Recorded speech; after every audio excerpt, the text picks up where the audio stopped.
Good evening, everybody. I think we'll try and make a start. My name's Julian Sefton-Green. I work at Deakin University, and it's my pleasure to host you for the evening. We're going to begin first with an acknowledgement of country.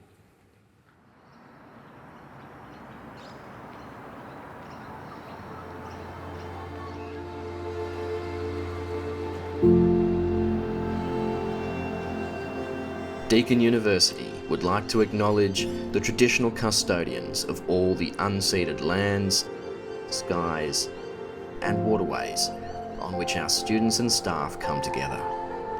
As we learn, teach, innovate, and research through virtually and physically constructed places across time, we pay our deep respect to the elders and ancestors who have cared for the country that you join us from.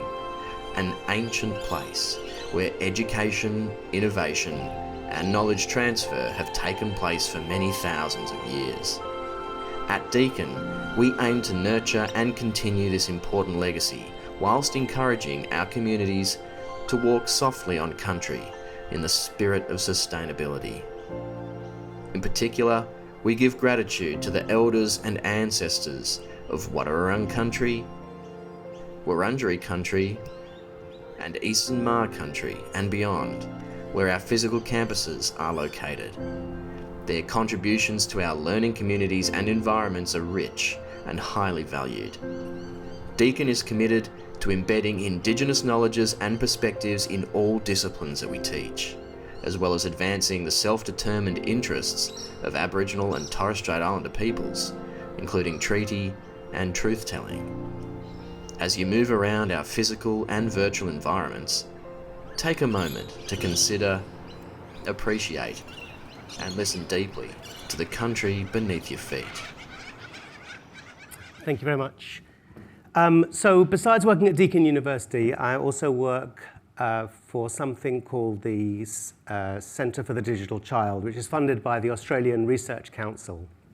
And this is a large public investment across 6 universities devoted to research, study, and advocacy for children in the digital age. As you can tell, we've invited you to come together tonight to explore what it might mean to talk about a good childhood. And we've deliberately framed the broader good, the good childhood, rather than just focus on our remit in the digital age, because we now think it's impossible to separate childhood from the digital. And so inquiring into what it means to talk about a good childhood goes to the heart of our passion and our interest and our commitment in our work. Thinking about childhood is pretty complicated in many ways. Most of us probably have some view that childhood is something that has always been the same, at the same time as we all know that every child's childhood is separate, individual, and historically different. It's a kind of paradox. Childhood is both universal as an experience, and yet it's somehow forever changing.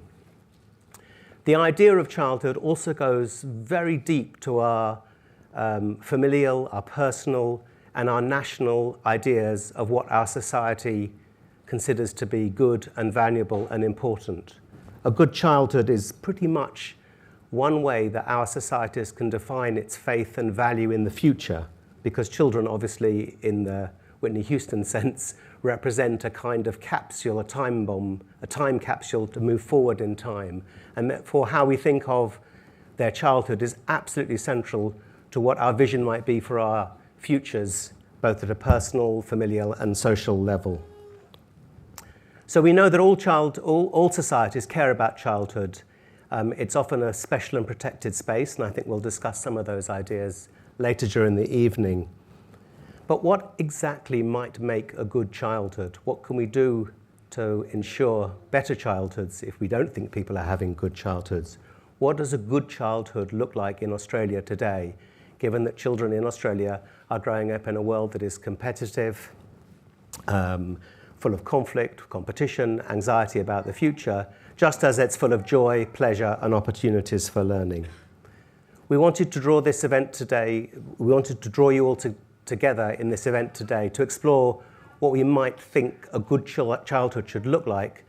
We're not going to agree on it, we're not going to come to some sort of solution, but at the very least we hope that we can invite you to think about and reflect on the meaning of a good childhood and the part that we all might play in that. The way we're going to organise this evening is we're first going to begin with a film that colleagues have made at Deakin University investigating this question of a good childhood. So for the first 15-16 minutes, please sit back and enjoy, and we'll watch the film together as wide a range of people as we could came together to reflect on this question of defining a common value, a shared sense of what might define a good childhood. And then after the film, I will introduce our guest speakers who will reflect on that film and the questions that it raises from different perspectives. And then after their presentations, we'll then all have an opportunity to ask questions and share in what I hope will be an open discussion. So first of all, can I encourage you to enjoy the film that we'll now watch. Thank you very much.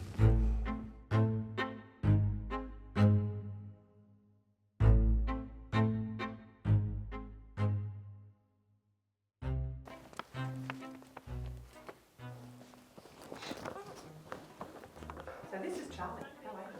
Good. It's not very good. Fantastic. Nice. You can read that question. What is the best thing about being a child? What is it? Sports that you get to play. It's really fun and I get to hang out with my friends. We get to have snacks. Oh, yum. You can make friends and you can have them for when you're older. Being able to have different things than older generations.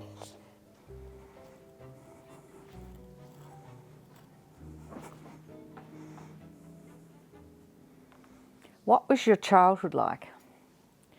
I grew up on a farm, so we had lots of spaces to go outdoors and play. It was a time of freedom, of space. There were no rules. We'd leave in the morning, we'd come home by dark. My childhood was spectacular. I think one of the best things about being a child is that you still really think laterally about the world, and you still have a kind of creativity inside you that is not as present later in your life. But when I was at schooling age, things changed because I born and grew up in China. It's pretty much about study, homework. The whole life changed. Okay. What is your vision of a good childhood? You get to play, have 3 snacks a day. And having friends is really good because then you can hang out and you don't have to be lonely all the time. Having schools so we can go to them and learn, and so then when we're older we know things. It looks like having fun, people being nice to each other and sharing, and having different toys so that when you're bored of one you can have another one. Being allowed to play outside, in the streets, lots of play with family and friends, and just being healthy, happy and free, really.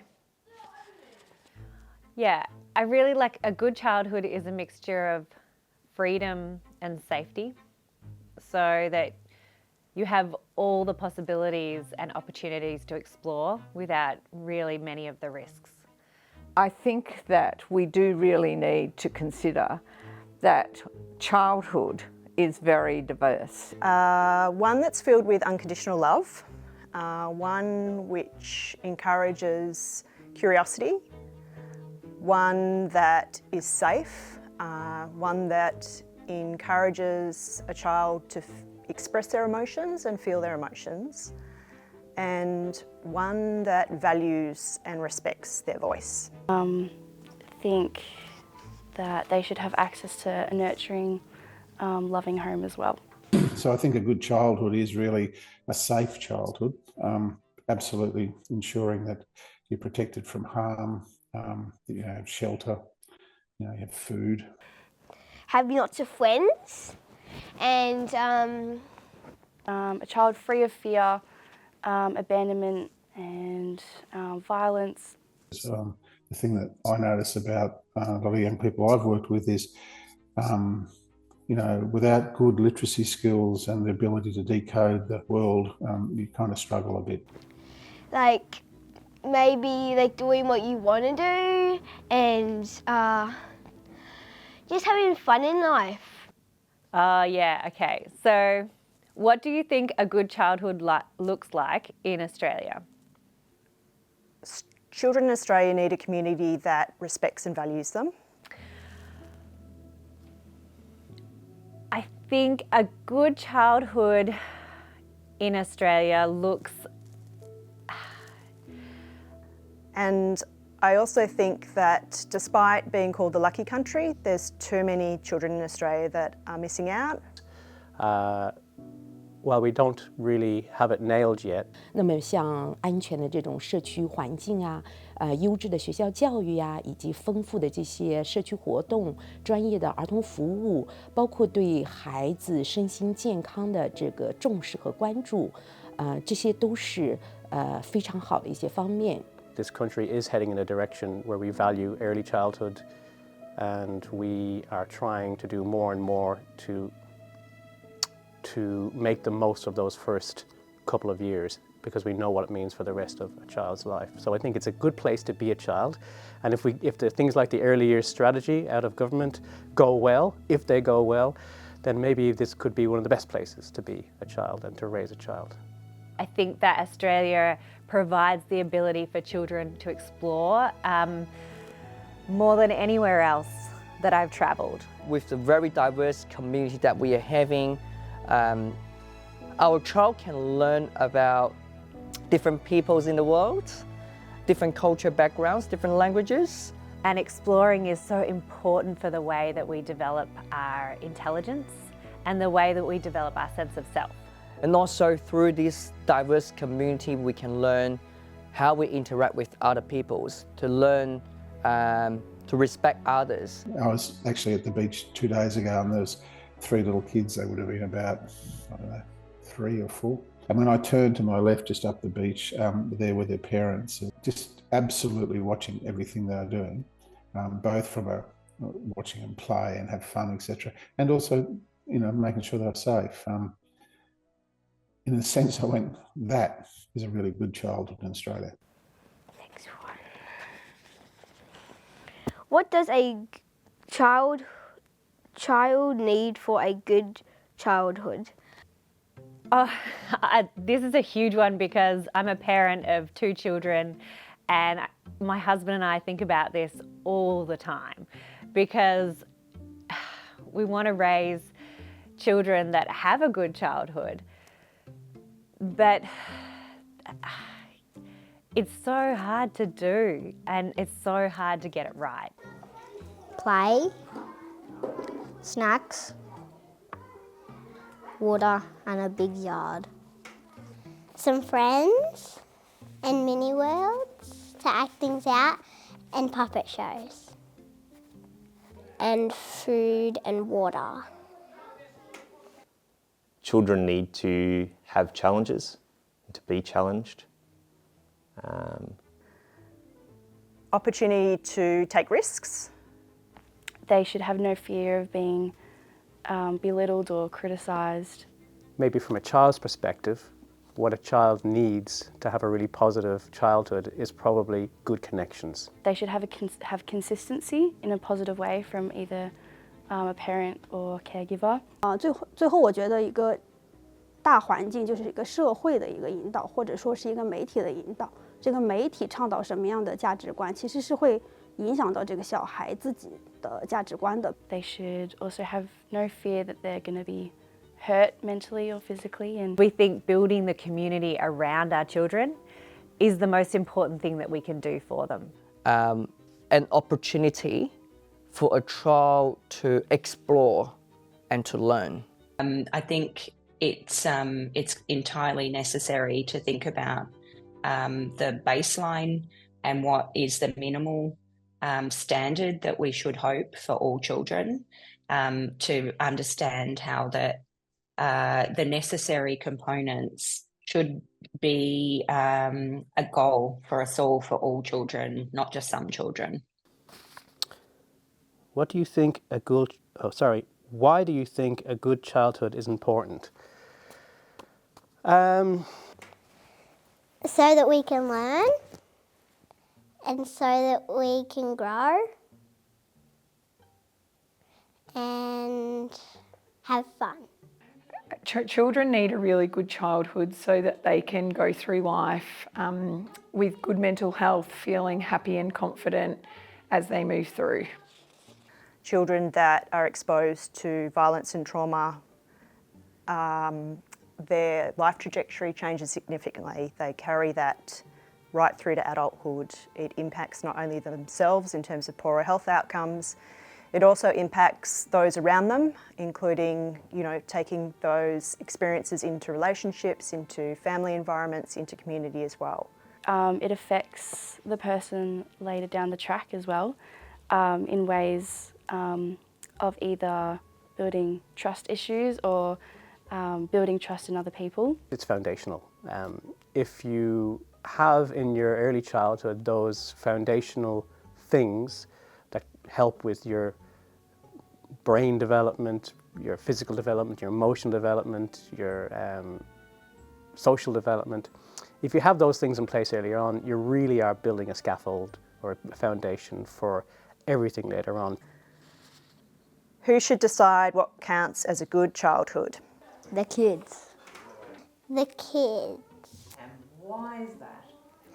So that they can have a bit more fun and not be bossed around. Definitely children. I think that all adults obviously have lived experience, but I don't think we can assume that we know it all, particularly today and particularly in this digital era. I'd like to say parents, but I don't think that in all ways all children have good parents. And so children get to decide if they've had a good childhood. What makes for a positive childhood and what counts for positive experiences for kids is a shared responsibility. It starts with those around the child because they will know that child best. And sadly, there's a lot of reasons why children will never get to ask themselves that question because they're just surviving. Who should decide? Well, the person that should decide on what counts as a good childhood is the child. 我觉得小孩子在这个问题上是会起一些主导作用的。作为家长也好，教育工作者也好，我们要去尊重小孩子天生的一些优势，先天上的一些对某些事物表现出来的特定的兴趣和爱好。但同时，我觉得作为家长和教育工作者都要进行一个正确的引导。But at the time, I don't think it's very easy for the child to make that decision about whether they're having a good childhood while they're in it. But I think that getting the opinions of children as we go, just to do a check-in, I think that's really important for deciding if we're on the right track. Who should decide what counts as a good childhood? That's a really interesting question. Everybody who is in any way attached to that person has a role. As a community, particularly in child protection sense, we set bars or thresholds of what we see as risk or neglect. At the worst event of crossing those thresholds in a serious way is we will take your children away from you. Yeah. So, in one sense, the state is deciding what counts as a safe, good child, and there's something close to 50,000 young people in out-of-home care in this country. I think as a state, in the large sense of the word, we can do much better. My aspiration would be, and my hope would be as public policy, that children that come into the care of the state thrive.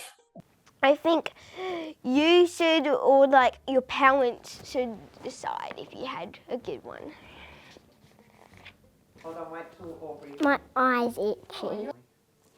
What would a good digital future look like for children today? This is a very hard question to answer. Maybe there'll be different technology.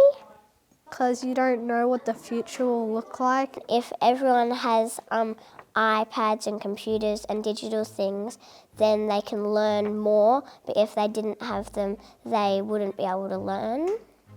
And maybe there'll be phones that can grow bigger, like they're folded up and then they can unfold. So I think access to people that can teach them about the positive things about technology, such as how to be creative and how to use educational sources to help them learn. I think for children that experience marginalisation, that means the absence of things like racism and discrimination. So a good digital future is a future where that particular technology, the tech we call digital tech, has become part of the fabric that makes for a really positive childhood right into adulthood. And so in that future, we've held on to risk conversations, and we've held on to protection and safety, which are big topics right now, but we've also embraced the rest of the fabric, which is opportunity and what seems like limitless potential to create a positive relationship with technology. 孩子既能够自由地遨游在这个数字的世界里，同时呢，他也能不被这个数字世界所控制和捆绑。Oh, that's it.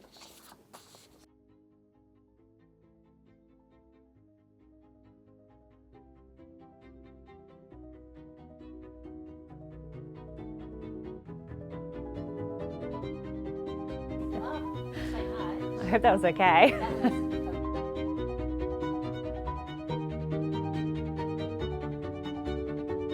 That's it. Can I say thank you very much, sir? Oh, and you are a champ.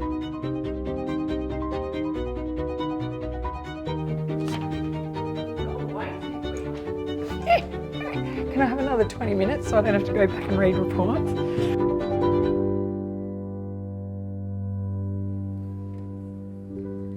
I think it's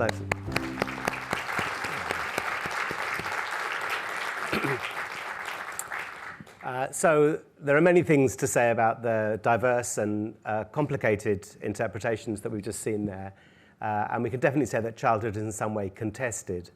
So to help start unpicking some of the various themes and ideas that we've just heard testimony about and interpretation of, I'm going to invite two guests to join me on the platform, and we'll try and do this as for some reason it's called a fireside chat, but I don't really understand why. So I'll invite, first of all, Professor Sonia Livingstone to come and join me. And Sonia, as it says up there, it describes her extraordinary achievements and qualifications, but Sonia we really are very lucky. Sonia really is one of the world's leading scholars of children, childhood, the media, and children's rights, and we're very pleased that she's able to join us today for this discussion. And secondly, we're also very pleased to be able to invite Dr. John Davis to join us, a Mariamba man who's an extraordinary linguist, translator, singer, and cultural translator, and we're also really privileged that he's able to join us today as well. And the aim of inviting these two extraordinary and interesting guests in their own right is also to bring into play the challenge inherent in the question that we asked is what makes a good childhood in Australia today? What is Australian about a childhood? What is particularly experienced as national in this country? And what does that look like from different kinds of perspectives, from an Indigenous perspective and from an international perspective? So to begin to start unpicking some of these ideas, I'm going to invite Sonia and John to come and join me, and then we'll hear from them, and then we can open up the discussion. So please welcome Sonia Livingstone and John Davis.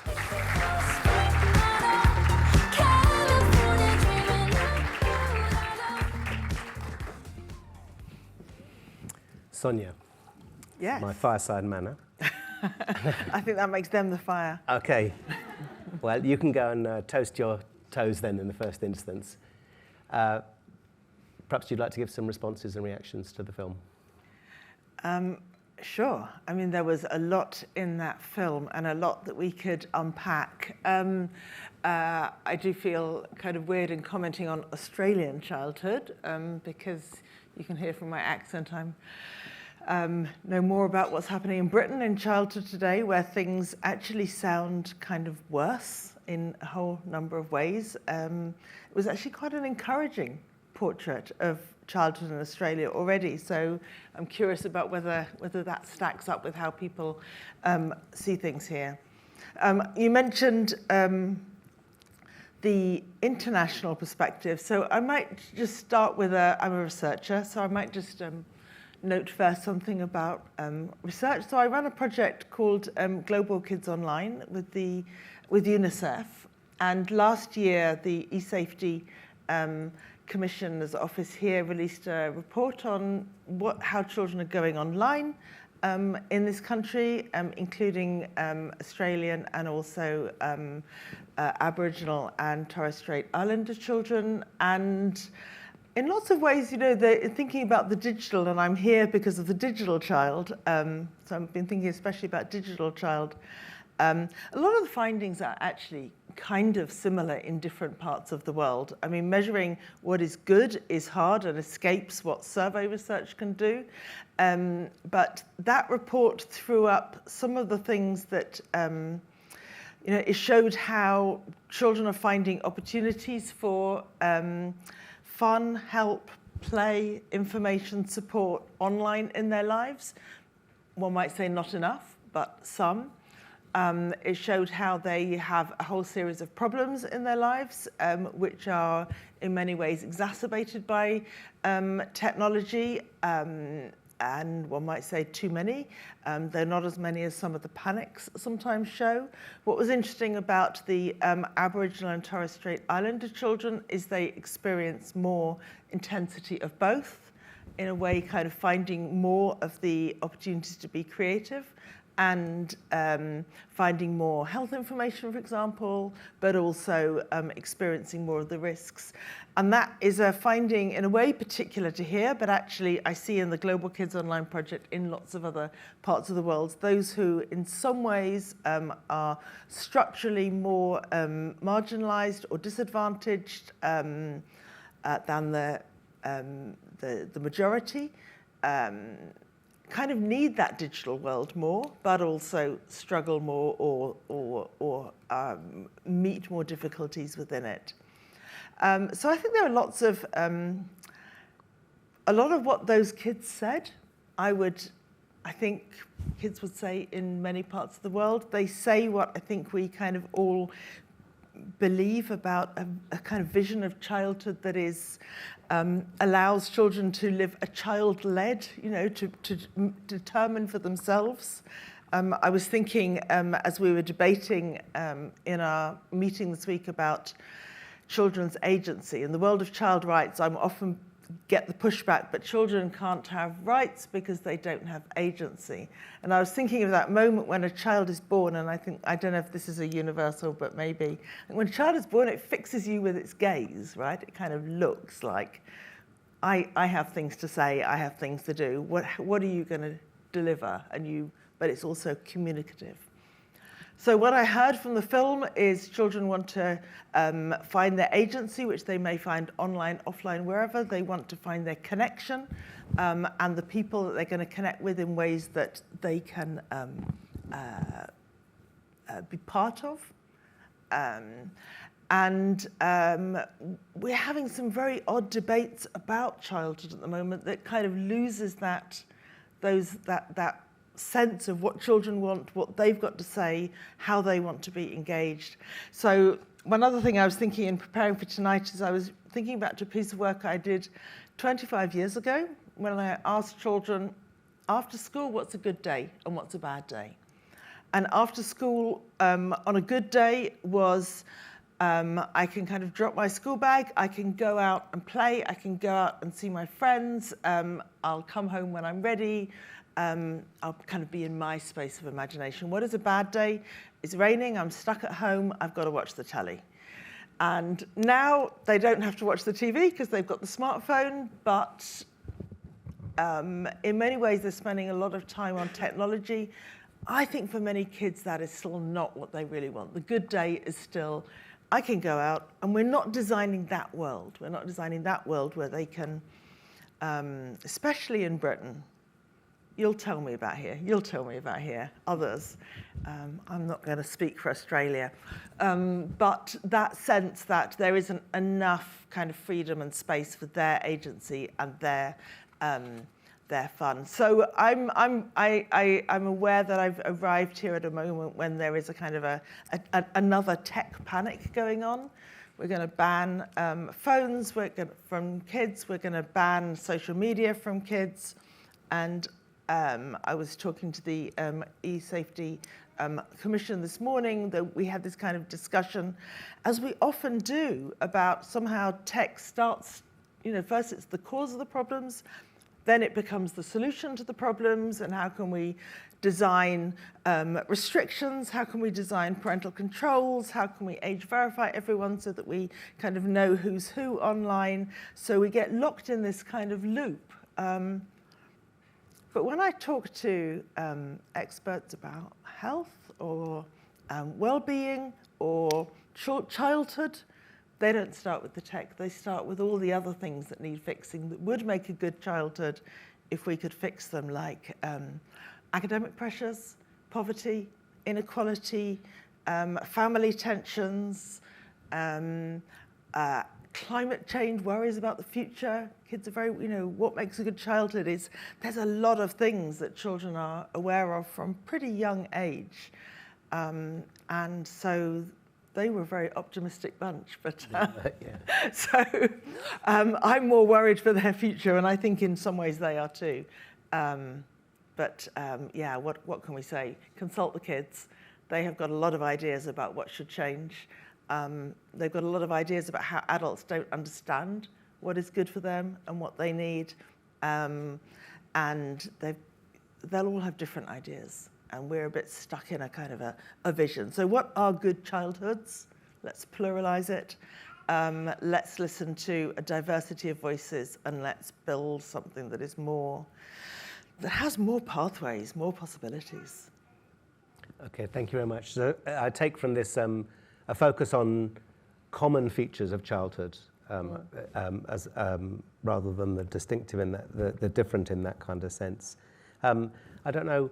I was struck when I watched the film that half the definitions about good were freedoms to do something, the possibilities, and the other half were freedoms from things, from harm, from threats and things. Do you have any views on that kind of balance, the freedoms from and the freedoms to, as a way of defining the goodness of childhood or the good in childhood? Well, I mean, if children are facing problems and things are going wrong, then that kind of becomes overriding. So, there's a lot of freedom they need. So for those who are struggling, those who are disadvantaged, those who don't feel that freedom and that kind of comfort and sense of possibility, then there's a lot that needs fixing. And maybe that's most children. But freedoms too is hard to imagine, so the difficulty in what is a good childhood is kind of, well, who is going to say what's good? And there are, as I said, there are many goods. So freedom too, I suppose maybe because I think too much about technology, I'm feeling like there's a lot of commercial definitions of what children will want to be doing, whether that is what they want, and whether they all want to be in these kind of dominant platforms and mainstream spaces and kind of push towards what it is that everyone else is seeing. Maybe there could be a lot more diversity and exploration. That's what I heard in the film that I really liked. Thanks. JD, John, Sonia and I'm in the same boat as her in that sense, was diffident about making claims about the Australianness of the childhoods we heard about. What's your perspectives on that? Well, coming into this too, and thank you, Sonia, for your shares. Even seeing when we first started, with the acknowledgements, I'm I've got a strong connection here with the Indigenous Knowledge System Lab, and to see the tree, even though learning spaces, we have a very clear tree which combines all the learning systems there on Wadawurrung country and in Geelong. And I think for us, one thing we're blessed as Australians, right, is the notion of the experiences that we have and the beautiful access to parklands and different spaces to be. That's a really important thing. For Australians in the audience, I've got a little one, she's 7. I'm a Yabu of 9, so I've been able to see the transition of our young ones through 7 to 25. What's that been like in the early years space as well? And you'd know a lot about Bluey. I think Bluey's a good translator in the space, and I love the way that I can interact. And then my girl's Nan Davis is in her 80s now, and the little one will refer to things like, what was it like back in the 80s? You know, you could go around on your bike with your stack out and drive out to. I heard one of the nanas talk about it on TV, on the screen there too, about just when the lights were going out, because that was at between 6 to 6 and the sun was going down, the lights would come on the streets and they'll be indicated to go home. So there's that notion of safety, that you're able to go and be free and roam, which is a great thing, a great privilege to have. And if I zero down then too, because this morning we spoke about, in a particular yarns that I shared, around bigger systems thinking around knowledge, especially when it comes to First Nations people and how we experience our identity, our polity in Australia. There's a special space where I have my home community is in Logan, which is a very big Aboriginal community, and in that space was blessed to grow up around a strong sense of community, and the notion then that in that strong sense of community there was an expectation to exchange, to give back.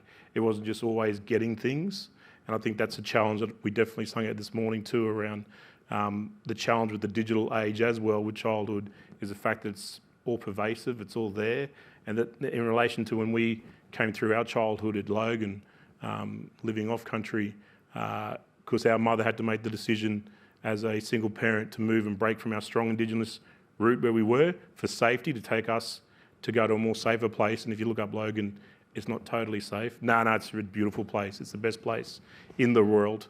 But to grow up there, definitely developed a strong sense of identity around place, around country. So from there, being embraced by the local traditional owners, being shown the rivers, knowing where to go for the best fishing spots. So it didn't matter that I was a poor kid growing up in Logan and mother had made us safe in Housing Commission space. It was the fact that I could get out and with my other young ones, other young families, and enjoy the rivers, enjoy the open spaces. And that's something that's really important in childhood, I believe we're very passionate about. So in Logan, where we translate with local First Nation communities, so Deakin's got a collab going with Gunya Metta. Gunya meaning Aboriginal house, Metta being house in Torres Strait. It's the house place. And what that translates to means, it means you can come up anywhere in Logan there, in Woodridge and Logan Central, and be treated with dignity and respect. And that's a really important piece, is that our schools don't always translate that. It was interesting to see the film was very school-based. I saw St. James emblems and stuff on the shirt. I'm an ordained Catholic. That's what we say, isn't it? Ordained. I'm a Catholic, so I saw the piece there. It's just for us as Indigenous polity, in a lot of the education systems, there's an exclusion we feel. Like with our cultural identity, not feeling safe, not being able to ask some questions, not being able to talk the way we would normally talk. And it's amazing that in spaces like Gunya Metta, what it gives back from someone growing up in a community like Logan is what I see in hubs like Gunya Metta, is that they provide that safe space to be those generations I can see up on the screen, from grandparents to parents to young Gundus, to be able to come and be safe and ask those questions about identity, culture, language, which is so important for us as mob to keep our fires burning, keep them strong, because that's something that we hold very near and dear to our hearts. So in relation to enjoying childhood, I guess that's the thing I'd sing out, is in a complex community like Logan, both non-Indigenous and Indigenous made me feel safe growing up. And one thing we see now is the notion of having more spaces where young ones feel that safety as well, feel their identity represented, and being able to have a safe space to be able to ask questions, but also just to be themselves. I think powerful. Maybe next challenge for our Deakin crew is let those little gundoos go off. We say gundoos in our language, means young one. Let them go off with their little camera. Let them record. It was a lovely presentation I saw today from young ones doing reflections on what they saw as future. And I think it would be a much more powerful interface to actually see from young ones what they define as their childhood.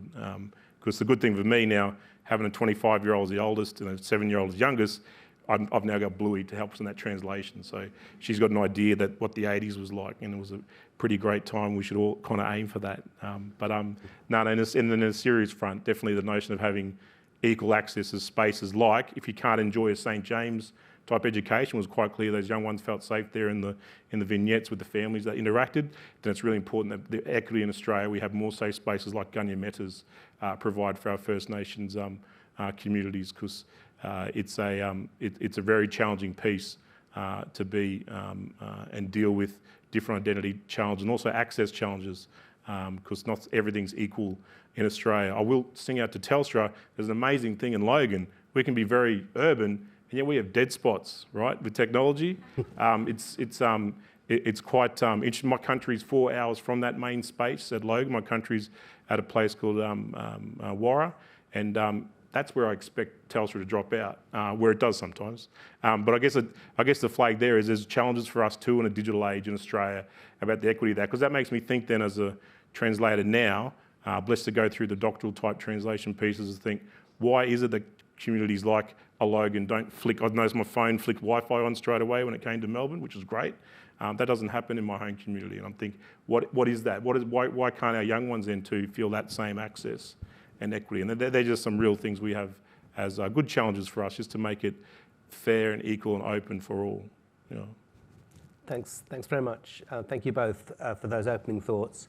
So we have a number of guests who are with us online virtually, and they've been writing some questions, sending some questions through, which Loretta will kindly read out as and when. But I also now wanted to open the conversation, because one of the things that came across from both of your perspectives, and indeed the conversation we just witnessed, is like, who gets to say what a good childhood is? And it is something that needs to be in some sense collectively owned, without being sort of authoritarianly determined in that sense. So what I'd like to do is ask you if you have questions for either for any of us, or for the panel in general.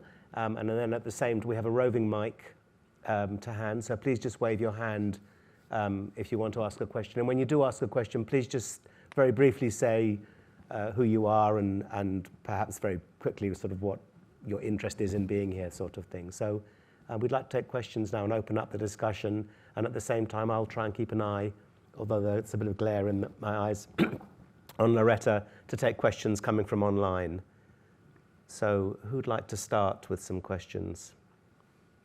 It just doesn't work if nobody says anything.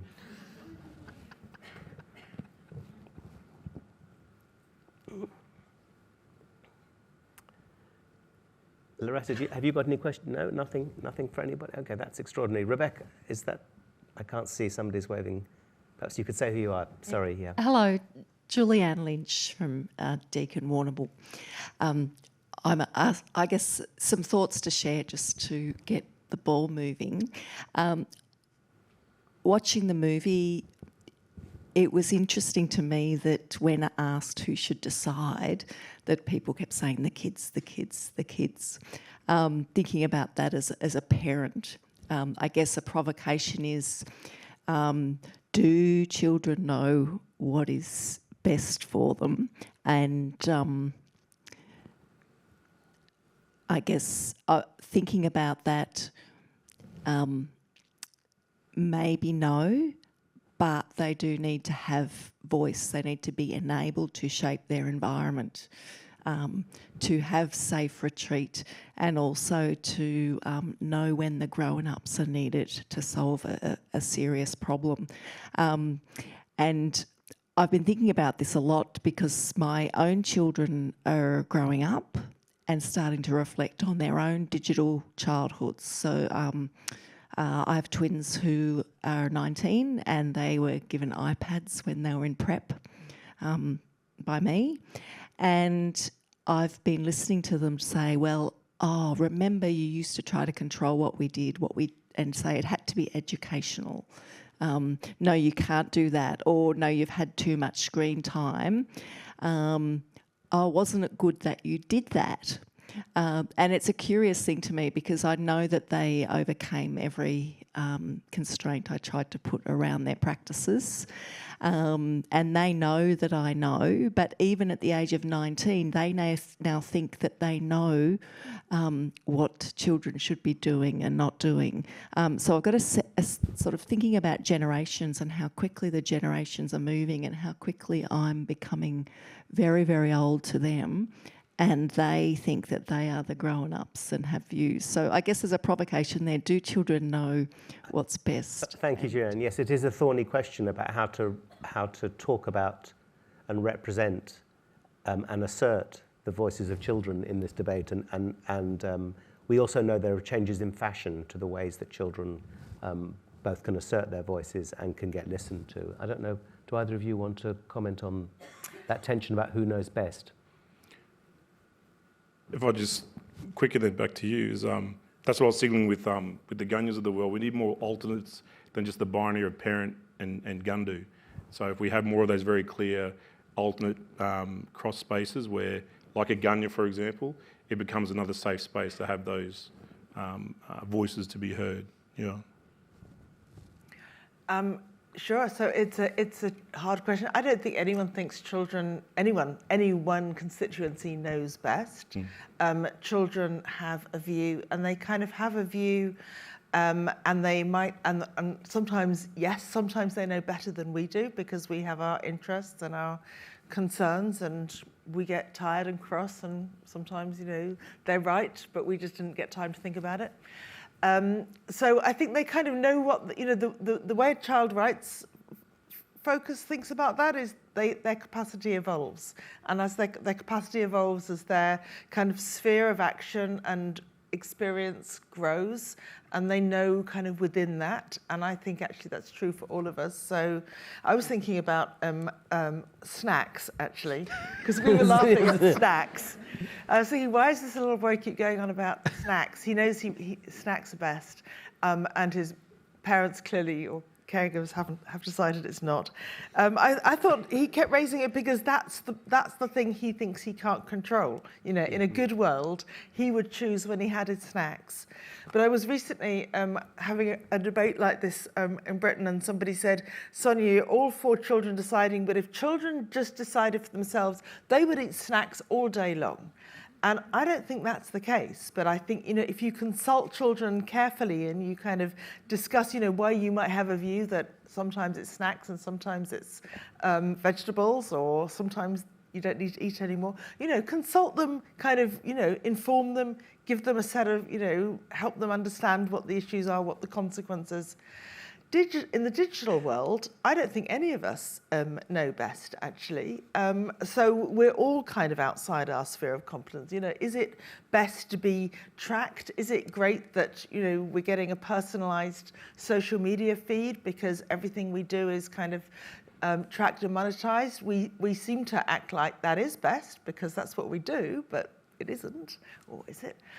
So, I think kids know within their sphere, and that is always expanding, and sometimes they know different and better because we're not.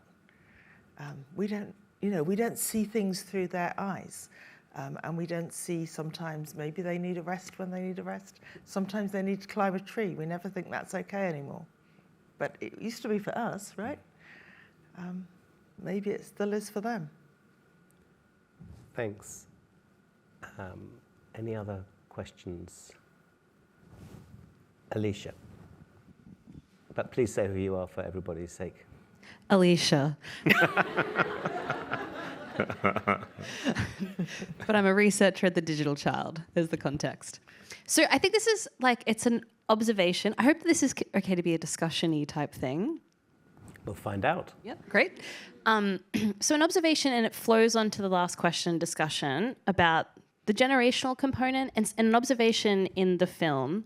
I thought it was really great to see a 21-year-old, because I do a bit of TikTok research and just chronically on TikTok, and there's a really interesting kind of cultural thing amongst Gen Z folks to talk about gentle parenting and reflecting on their experiences of being a child and critiquing parenthood. And I guess there's something, I guess I will frame this as a question of, we just had a discussion there of talking about like people's experience of childhood in like the 80s and being able to like go out.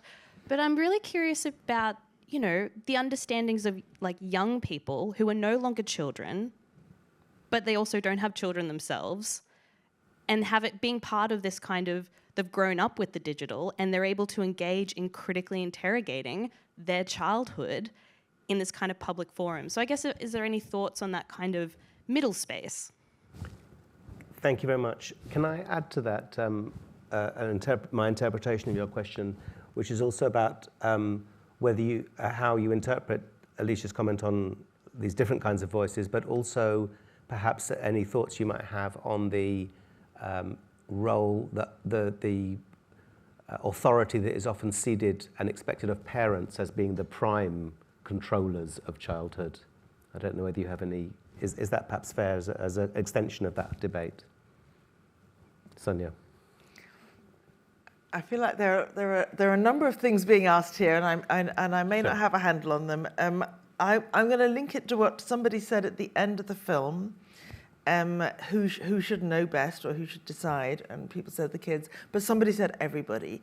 So everyone has a stake, and I agree with that. Everyone has a stake in what makes a good childhood, and everyone lives in a society with children, whether they have children or not, and everyone was a child, but everyone lives in that world. So I spend a lot of time thinking about how can all those different viewpoints come together, because actually we can't design spaces for children that only parents, like 100% control, and we can't do that actually online or offline anywhere. We're especially failing to do it online. So all kinds of people have a stake in, and yes, and everyone reflects on their childhood, I think, and everyone does so a bit nostalgically, but also sometimes, like, that's the last thing I want to reproduce, I'm going to do it differently. As a footnote, I'll just say I've been interviewing people over time, and there's always that decade when kids were free to go out and didn't have to tell anyone where, but it's just that it moves forward. So now people are even saying that about the 2000s. I remember back in the 2000s, but my child won't have that free. Yeah. So it's like a moving nostalgia yeah. And moment of glory. So, but somehow we have to get to that point where people who set traffic rules, decide what's a good childhood, because if they slow the cars, then the kids can get on their bike. And people who design libraries have a say in what's a good childhood, because if they put one in the centre of town, then the kids can't get there. But if they put several around about, then kids can walk there. And there's so many different dimensions of those whose expertise and knowledge and vision contribute, not always intentionally, but my childhood was the bits that weren't planned, the bits that the war had left behind, which hadn't been built on, and those were fantasy spaces for us. But they're all built up now, so don't know where the kids play. Do you want to chip in on this? Yeah, for Alicia, I was going to come from a mental health and well-being perspective. You raised a really good point, and that is could be nostalgic about the 80s, but a big part of that too is this whole Australian stoicism. So the notion that we don't talk enough and that we don't open enough safe spaces to have yarns or young ones, whether it be young women or young men, to be able to articulate and speak their truth. So that's a challenge for us, and it's a challenge for me as that Yabu will say in our language, as a dad from the 80s. And so we work at that. We work at creating more safe spaces to have those yarns. So a beautiful thing for the TikTok generation I can link is that our young men, we make sure within our microcosm within Logan City that we open up regular men and women yarn circles. So there's that notion of, so my young ones are seeing, so my boy comes out one at the Gunya every fortnight on Tuesdays, just to know that, yeah, Yabu says he does these things, but for me and you, there's a space with the community to have yarns and stuff as well. I think that's a really good point that you raised. That's a challenge for us, is make sure it's much more, we're talking about things and dealing with things with more intent and well-being. Because if that's what young ones are posting on TikTok, that's a feedback to us, isn't it? As the earlier generation, that perhaps that holding the chair in the air like my dad maybe do. No, or, you know what I mean? Some of the punitive, I won't make a joke of it, but some of the more harsher punishments that were back in the day isn't the right way, and there's a better way of doing it. Yeah. Thanks. Loretta's got a question from an online participant. Thank you. Just getting another mic. So this is from Louise, who's a PhD student at Deakin. She says, I'm 4 weeks into my field work observing digital problem solving and young people with cognitive neurodiversity. She says, AI keeps coming up as a big discussion point with children. Do you get a sense of how AI is impacting childhoods?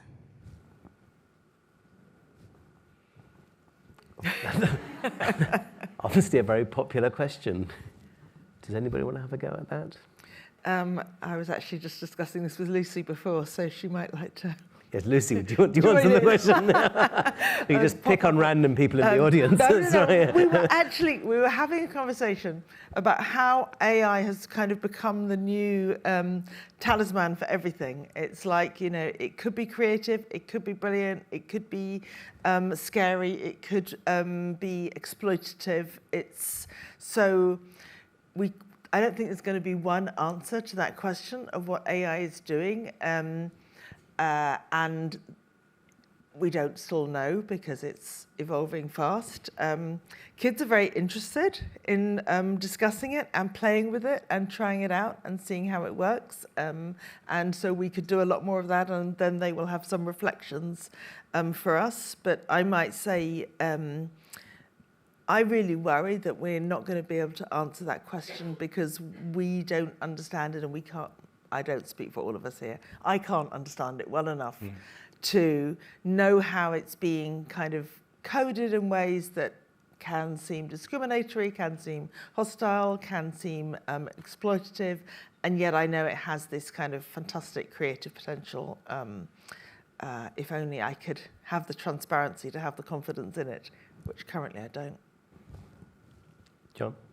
Concur, agree. I mean, it's a challenge, isn't it, with the technology, the AI, the fastness of it, and it's a challenge for us about how we weave that into our lives. I think a big signal is the way that it's again, I mentioned earlier about normative, the way we just accept the flood of technology like it's, this is great, this is a great addition to our lives, without critical analysis, without the ethics of flagging that, you know what, probably we need some more guardrails around here.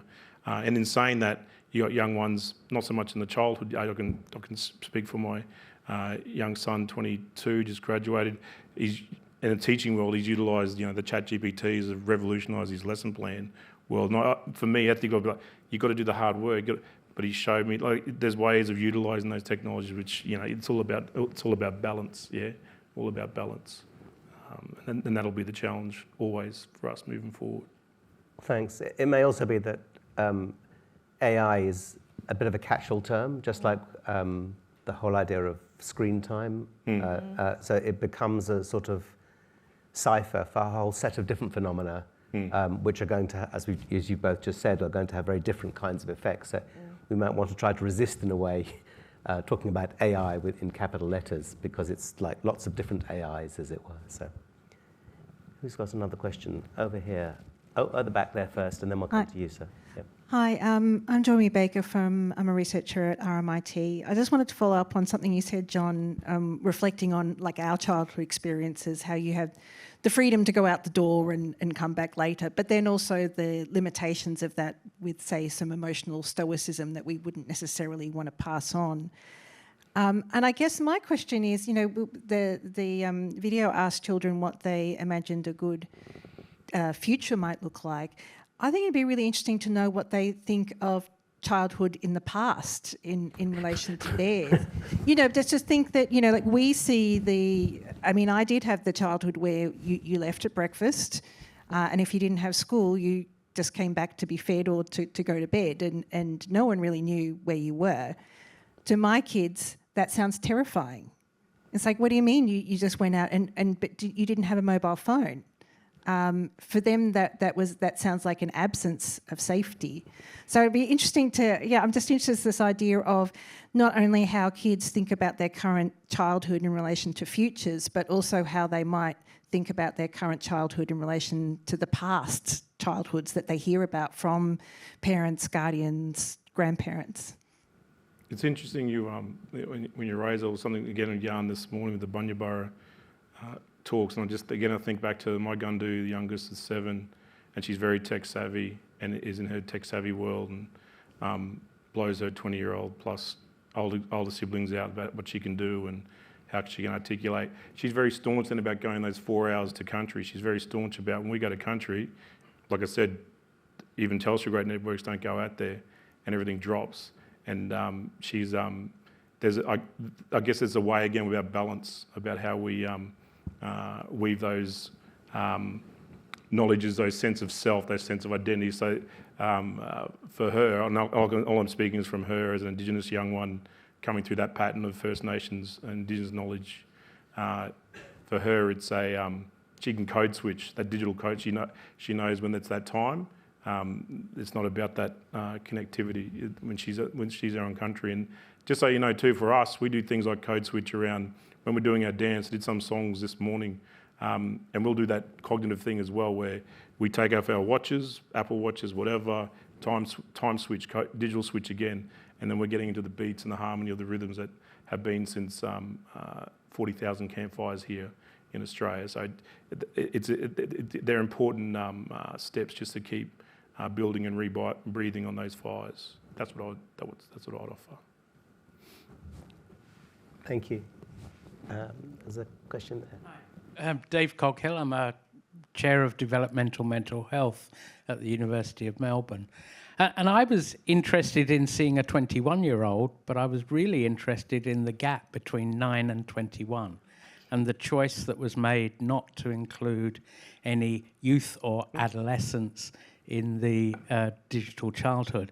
And it made me reflect on, in my clinical world, I'm a child and adolescent psychiatrist, and in Victoria at the moment, we have a whole range of demarcation disputes about when childhood finishes and adolescence or youth begins, and when youth starts and adulthood starts. And it actually all been very different from where I clinically grew up or academically grew up in Scotland, where actually we had a lot clearer, I think, understanding understanding of the continuities between infancy, childhood, adolescence, young adulthood. And so I guess my question, if it is a question, is what is childhood and how is it defined here? Because what I've heard, I think, is a lot about younger children, and if that is childhood, how does it morph into adolescence, and what are the important things for us to think about there? Thanks very much. In an entirely undefensive kind of way, I would just say that the centre which is supporting this has a special remit to look at 0 to 8-year-olds, so that probably biased.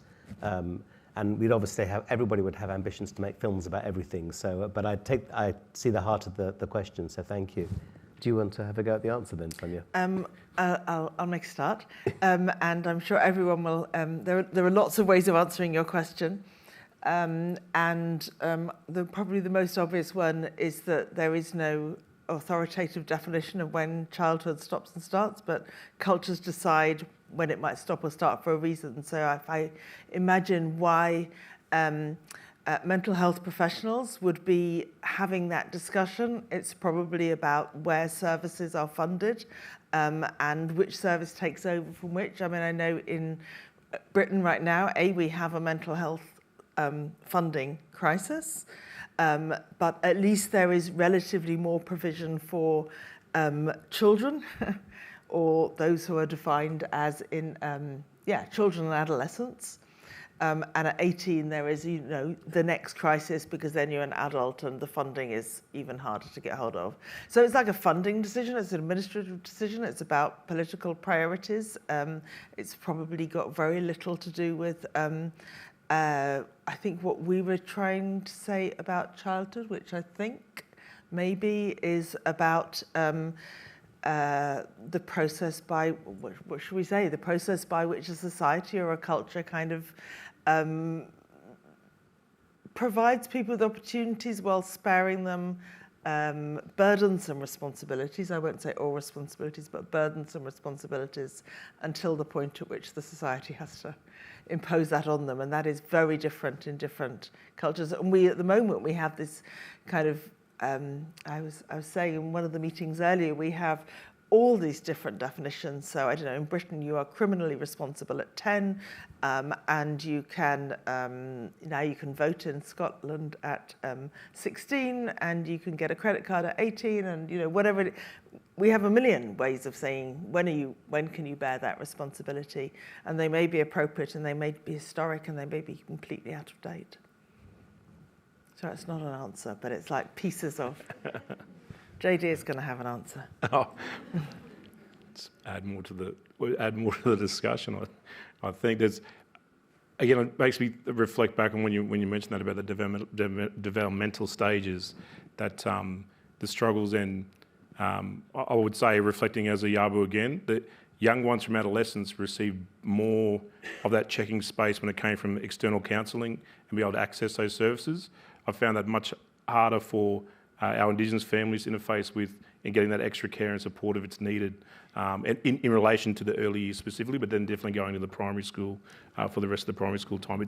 It's shifting and out in my diaspora, but that would be something I'd offer in the yarn. There aren't, in relation to the pipeline of support, there's it's a struggle to get those referrals and such, and that's a challenge in the early years spaces for our First Nations mobs for sure. Yeah, and it requires that specialist intervention to do and to offer. Because the flip on that is, in Queensland, you can actually get jailed criminally when you're 14. So they even, with adolescents, even like making the criminal, they've just changed the criminal code to jail, in big jail. That's disgusting, right? Like, so your childhood, you better enjoy that childhood from 0 to 8, and then you're up for a very quick line into criminality, which is a big discussion in Queensland at the moment, pressures in Queensland at the moment. Thanks. Do we have any other somebody? I'm very tempted to start asking people to answer the question. Yeah, absolutely. Yeah. We should answer their own question. I don't know. Can we just bring the mic back here? Perhaps. I don't know. No, sorry. If you have a bit, and then we'll go back up to you over there. Sorry. I get my approach would be more continuities than discontinuities. Absolutely. I think one of the things that I see in Australia is a lot more discontinuities than I was used to in Scotland, where actually the age of criminal responsibility, and you could be jailed from 8 in Scotland. Wow. It's 10 in England, but 8 in Scotland. Right. But in actual fact, that's kind of buffered by the fact that welfare and justice are dealt with by lay panels in Scotland. They call them children's hearings. And so actually no child under 16 will go to court unless they've been charged with an extremely serious offence. And so even thinking your Queensland example, so even by having that definition of a very young end of childhood in criminal responsibility, it's nullified by the way the community responds to that, or the country has responded to that. But I think my answer would be by having continuities and not putting those artificial barriers that we see an awful lot, not just in mental health, but we see across Australia in different ways. Very truncated. Thanks so much. While we take the microphone, so that would very much support the thrust of your reply, which is around that the definitions are often administratively created rather than relying on any kind of understanding of development, human nature, value. Over there, please. Hi, I'm Angela Malloy Murphy, early childhood at University of Melbourne. And I'm thinking about in the film when we were saying perhaps children should have the most say over what a good childhood is construed of a good childhood. I wonder, a lot of times they said in retrospect, what would they have considered? What would they have wanted a good childhood to be? And I wonder if they would have wanted to be informed about climate change or not, the catastrophic ecological state of the world. And the conversation earlier about TikTok, I think we can look to younger and younger people on TikTok having a discussion of their own, since they haven't been welcomed into the discussion the adults are having necessarily. And it comes down, I think, to our image of the child, and also developmentally, what we were talking about, how old is a teenager, how old is a child? Do we see children as capable or in need of protection? And that influences whether or not we welcome them into that discussion. But I don't think we can really talk about the future of children or childhoods without talking about climate change. So that was long, but. Are there any responses? I mean, my personal view is that it's sometimes you can think we're living in a society that really doesn't like children very much because it's doing an awful lot to try and destroy possible futures. You know, it doesn't look after them, it doesn't provide services, it's trying to destroy their environment. You know, you could almost think it was a species that wasn't really looking to the future. But I'm the optimist, yeah. So I certainly think there's ways in which we are living in societies that don't like children very much, and think punitively about children spontaneously. So I definitely see that in relation to all kinds of discussion around technology, which is where I pay more attention. But we have some kind of, I mean, I feel like I'm hearing more and more about questions of generational justice, and in a way that's what you raise with the question of climate change. Like, maybe we'll just be asking these questions a lot more, like what does one generation owe the next? What kind of world do we with the generation of power have the obligation to pass to the generation that is coming into that?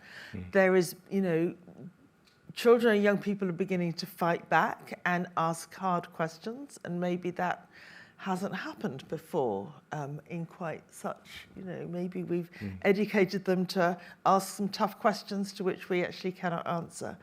We also have, you know, kind of messed up political systems, so it's not in any politician's interest to make a policy that affects past the next election or voting. You know, there's a lot of short-termism. Ask people, should we be putting money into education or pensions? And, you know, we'll see how things break down and generationally. You know, we're living in a world of scarce resources and uncertain consequences of our decisions. And even though we can see the adverse consequences, resources are being pulled in lots of directions. So I think generational injustice is actually the new inequality we should be focusing on. You raise a really good point. Again, it gets to the point I raised earlier about the film, about having the Gundus put the film out from where they're coming from, rather being directed type script Q&A. And climate change is very, very real, right, for our whole communities. And that notion, I think a lot of the parents, if you picked up, I heard the threads of them concerned about mental health and well-being. That's those threads that if we tease it out a bit more and we dive a bit deeper to actually extrapolate what does that mean? Because the other flip on that, what you're talking about climate change too, is the fact about technology. What does a lithium battery do to the environment? What does the actual creation of the technology do to the environment? So there's also a responsibility for, I hear you saying with our younger ones as well, it's also a responsibility for all of us about what that impact of that technology has on country. There's another part in Australia too I'd share from First Nations, like we get talked about this, we get told again about the notion of sustainability of energy and wind farms. Gas is big on my country, and yet there's no sing out, no call out about the ripping of the aquifers, the deep water that's been there for millions of years, which is now poison. And they're talking about nuclear power in Queensland, around Queensland, around amazing spaces. They are big areas of concern, because if it's not, again, responsive to country, then we are obviously exposing ourselves. I think a good challenge for us in the digital sense is to ask those questions about what, and have a more critical lens for young ones, and also the older ones too, are asking the questions about, well, what about the creation of the technology in the first place too? What is that taking from country, and what's that footprint that it's leaving behind? Because I think we've got an awareness around the carbon footprint when it comes to flying and that. If we start having a bit more of an analytical and a deeper discussion or knowledge to a critical lens from young ones to older about what that tech does when it comes to its impact, environmental impact, because it has a massive one. Yep. Thanks. We've got a few more minutes. Glenn, but you still have to say who you are. Hello. Just furthering that. To say who you are. Sorry, I'm Glenn Auld. I'm a academic at the School of Education at Deakin. Just on that intergenerational justice theme to continue, Australia's got a settler colonial history of Indigenous erasure that continues today. And given that, the question up there that we're looking at now could actually be transformed to what makes a good childhood education in Australia when there can never be justice on stolen land. And JD, you shouldn't have to answer this because it's a white fella problem. And in respect to that, it'd be good to hear from the other 97% about our mob in the audience too, to that exact same challenge.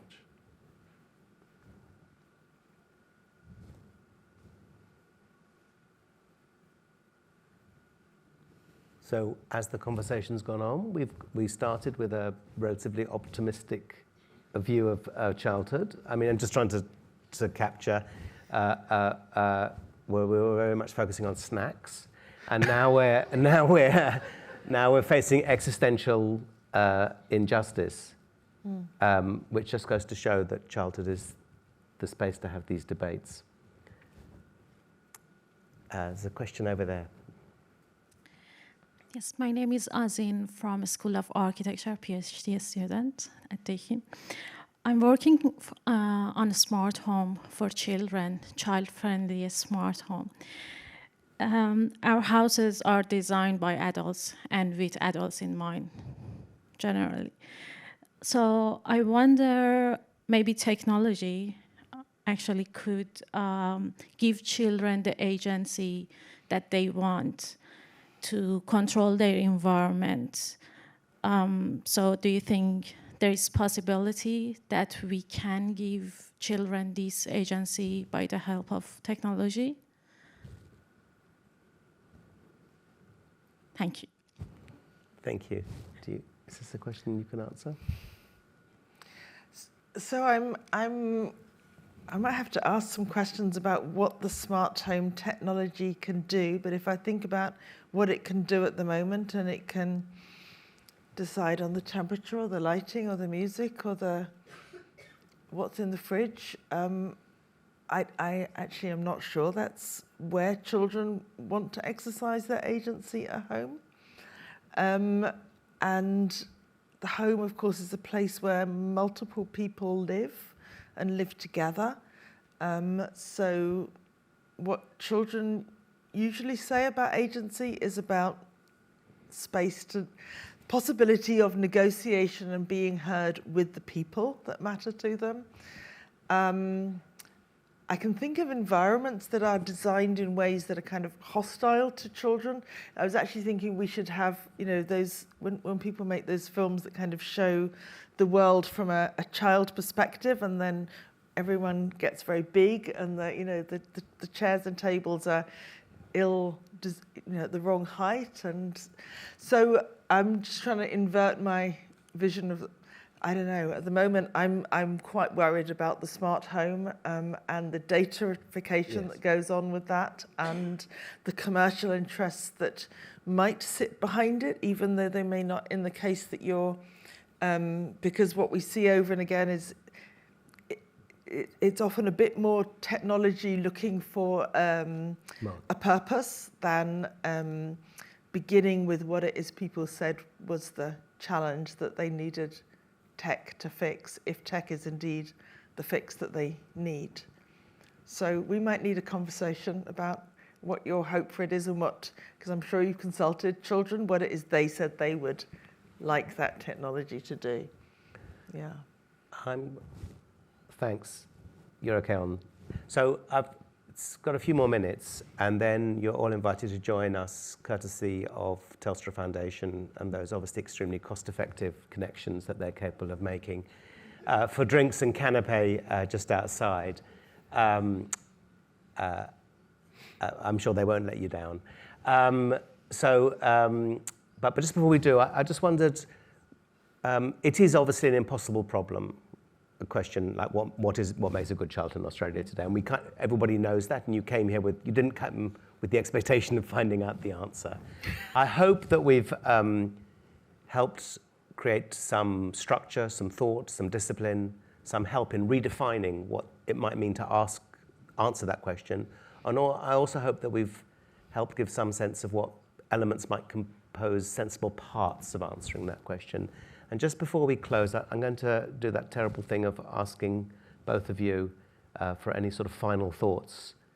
Not necessarily unless you have the most brilliant bullseye answer to everything, but just kind of final thoughts about where you think this kind of discussion might go and what use it is and to whom. I spoke this morning about Jamilaba, and that Jamila Jar, seeing country further, is what Jamilaba means. And if we don't always have that country view, what's that impact, that footprint that we're going to lose? What makes us unique here too? The things we take for granted. Australia being one of the most extracted countries in the world, there's a balance, right? So Jamilaba, that really has to be a balance to country and back to country, and that means thinking critically about things like the climate change challenge, and also what it is for us, all providing that kind of better universal care for our young ones, for our gundus. Jamilaba would offer. Thanks, John. And Sonia? So I think I'm struck by the contrast between the kind of impossibility of answering today's question and the passion that I see in many many spaces, which could be anything from the home to governments, about specific things that need fixing. So, and there are a million specific things that need fixing to remove an impediment or make something better for children. So I might say no traffic on local streets on Sundays so kids can go and play. Or I might say 10% increase in the budget on mental health services for young people because the queues are ridiculous. Or I might say platforms should respond when children report a problem like that, not like 24 hours and you get an auto response. So, all of these things, there are like a million things like that we would probably all argue for in so many different ways. So there are lots and lots of things we know need to change. It's just that I can't perhaps articulate a vision of a good childhood that all of that would result in, but I know that there is nonetheless a lot of work to be done. So I don't want to say because we can't give us a compelling unitary answer to the question, there's nothing to be done. I think there are a million things to be done. Thank you very much. As I said at the beginning, I think a vision of childhood is, in a way, is very important to what a country and a nation defines itself. Either that or as many gold medals as it can win at an Olympic Games. So choosing between the two value systems is kind of pretty crucial to the whole enterprise. So, but I just want to end formally by just thanking you for your generosity and your kindness and your ingenuity as you've tried to struggle with these kinds of questions. And I really hope that everybody's been stimulated and learnt from and found something of kind of long-term interest, because it's not a question that can be answered, but as you say, Sonia, this doesn't mean it's a question that shouldn't be answered, and it isn't a question that we shouldn't ever try to stop answering forever, really, I suppose. So thank you very much, everybody.